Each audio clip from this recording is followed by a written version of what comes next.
कारोला जेलाई है दोस्तों, 2011 मॉडल है, वाइट कलर है, बहुत ही खूबसूरत गाड़ी। सिंध कराची की रजिस्ट्रेशन है। आप लोग दोस्त जो वीडियो देख रहे हो, वीडियो को लाइक करें और साथ में अकाउंट को भी फॉलो करें।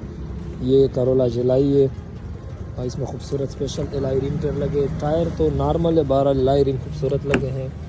और ये गाड़ी का अंदर रूम चेक कर ले, मैनुअल 1300 सीसी, अंदर से भी माशाल्लाह गाड़ी खूबसूरत है।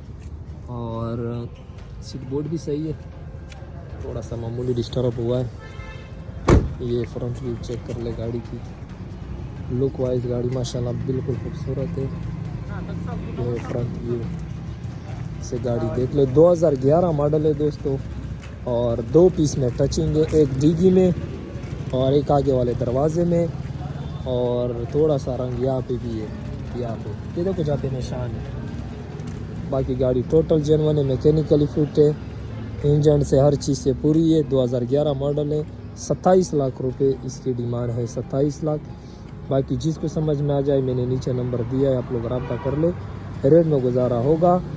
2/3 पीस टचिंग है और 27 लाख डिमांड है। 2011 मॉडल कारोला जेलाई, जिसको समझ में आ जाए मैंने नीचे नंबर दिया है, आप लोग रब्ता कर ले, रेट में गुजारा हो जाएगा।